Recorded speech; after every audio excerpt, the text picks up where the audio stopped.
What's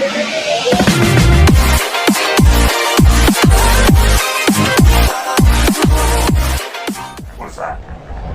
There's nothing. I won't tell him. We should.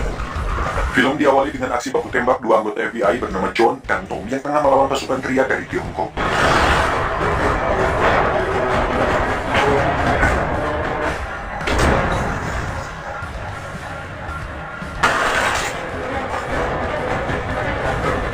Dan mereka juga disulitkan dengan datangnya Rock, sang pembunuh berdarah panas dingin sekaligus mantan CIA yang sekarang bekerja untuk Yakuza.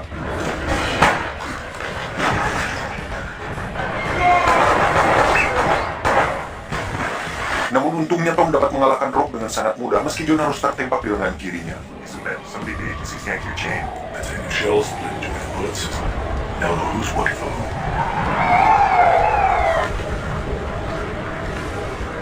Beberapa hari kemudian mereka mengadakan pesta untuk merayakan kemenangannya melawan Triad dengan bakar-bakar di rumah keluarga Tom. They just don't yell about the thing, okay?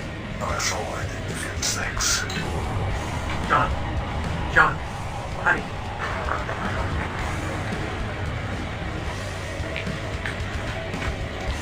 Namun John mulai dikejutkan dengan keadaan rumah Tom yang sudah hangus terbakar dan telah dikelilingi oleh polisi.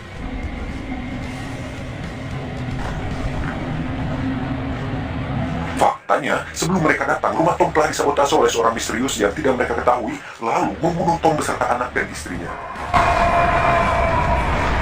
John pun meyakini bahwa yang menyabotase rumah Tom adalah Roach, sang pembunuh berdarah panas dingin yang sangat terlatih, sekaligus mantan anggota CIA yang kini telah bekerja dengan Yakuza. Karena dia mengetahui bahwa peluru yang selalu digunakan Roach sama persis dengan peluru yang dia temukan di rumah Tom.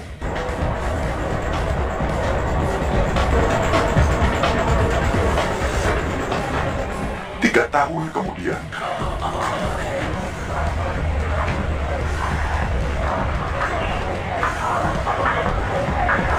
terlihat seorang pria Mandarin yang datang ke sebuah markas Yakuza, lalu seponyong-ponyong membantai mereka semua.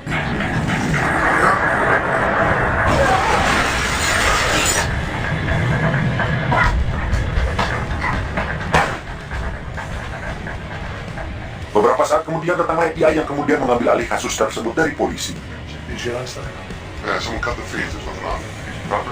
Dan John kembali dikejutkan dengan sebutir peluru yang sama persis dengan peluru yang ditemukan di rumah Tom 3 tahun yang lalu. Dia pun masih yakin bahwa Rock, sang pembunuh berdarah panas dingin, masih berkeliaran bebas di kota San Francisco dan dia harus membunuhnya untuk menuntut balas atas kematian rekan terbaiknya itu. Mau jawab. Keesokan harinya dia pergi ke kantor bersama salah satu rekannya di mana mereka mendiskusikan perihal permusuhan antara Yakuza dan Triad, yang mana mereka tahu dulu dua kelompok ini selalu berdampingan satu sama lain dan tidak pernah ada perselisihan di antara mereka. Hingga saat seorang pria Mandarin bernama Li Cheng menceritakan semuanya, akhirnya terkuak bahwa penyebab permusuhan di antara Yakuza dan Triad adalah diakibatkan oleh pengkhianatan yang dilakukan oleh Yakuza kepada Triad. Loss of honor means more than financial loss. Di sisi lain kita akan diperlihatkan sang anak dari ketua Yakuza sedang dikirim ke San Francisco untuk mengamankan kuda-kuda milik mereka. Sementara itu John pergi ke tempat seorang ahli untuk mendapatkan informasi tentang peluru yang digunakan oleh Rock. Namun sayangnya orang yang membuat peluru itu sudah mati oleh seseorang yang misterius. Beberapa hari kemudian tibalah waktu pengantaran kuda-kuda milik Yakuza. Namun di tengah jalan mereka malah dibegal oleh polisi di sana dan tiba-tiba The channel set this regard. faktanya Triad sudah berkomplot dengan polisi untuk mengambil kuda-kuda tersebut dari Yakuza. Singkat cerita, John dan rekan-rekannya sudah berada di TKP dan dia menyimpulkan bahwa polisi sudah terlibat dalam kasus tersebut karena hanya polisilah yang bisa menghentikan para Yakuza itu. There's only one thing that would stop these guys from throwing down. Cops.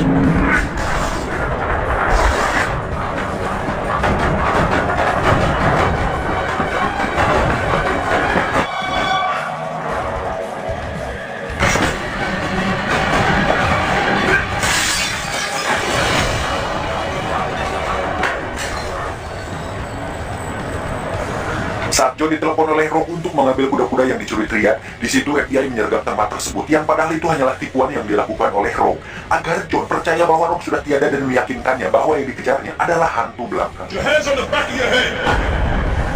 Dengan apa yang sudah dilakukan Rock, salah satu kelompok dari Triad pun mendatangi Rock karena perbuatannya cenderung berpotensi untuk mengancam posisi mereka yang padahal tujuan Rock sebenarnya bukanlah itu.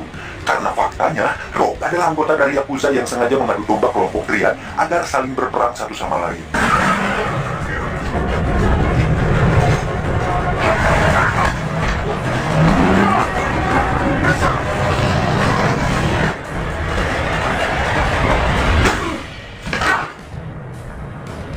Dan hal itu dibuktikan saat terjadinya penyerbuan yang dilakukan oleh Triad kepada Yakuza.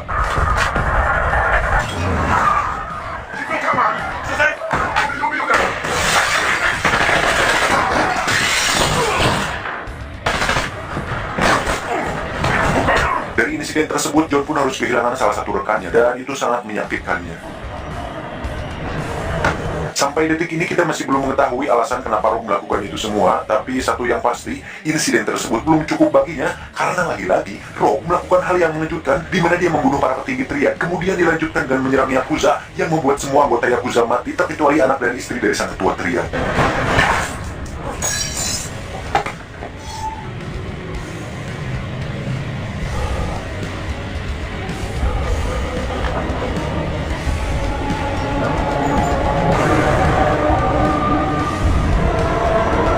Keesokan harinya Rock datang menghadap kepada sang ketua sekaligus untuk memberikan kembali kuda-kuda milik Yakuza. Namun tiba-tiba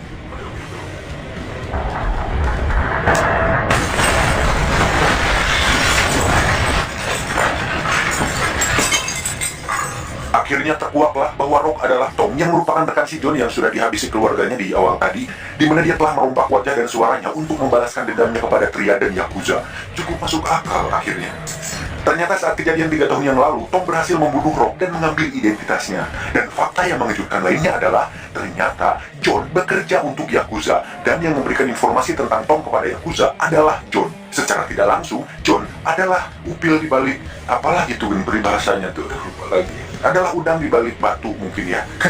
Apa nih?